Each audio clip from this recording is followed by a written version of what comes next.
എന്നെ പോലീസുകാരെന്താ വിളിക്കുന്നതെന്നറിയൂ? യോനിച്ചൻ. ഭാര്യയെ പേടിയുള്ളവൻ.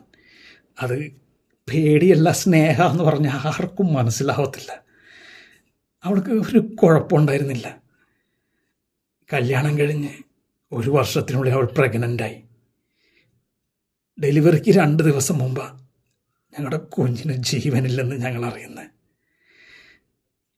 നോർമൽ ഡെലിവറിയിലൂടെ കുഞ്ഞ് പുറത്തു വന്നില്ലെങ്കിൽ ഇനിയൊരു പ്രഗ്നൻസിക്ക് പാടാന്ന് പറഞ്ഞപ്പോൾ അവൾ പ്രസവിച്ചു.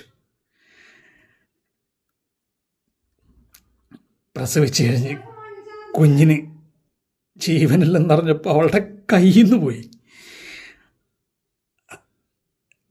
പിന്നെ ഞങ്ങൾക്ക് കുഞ്ഞുങ്ങളുണ്ടായില്ല. അതോടെ ഞാൻ അവളെ ഇട്ടേച്ചു പോകുമെന്നുള്ള ആദ്യ കയറി. അത് വളർന്ന് അവൾക്ക് എന്നെ സംശയമായി. ഞാൻ മനസ്സിലാക്കിയില്ലെങ്കിൽ പിന്നെ അവൾ ആരാ മനസ്സിലാക്കുക?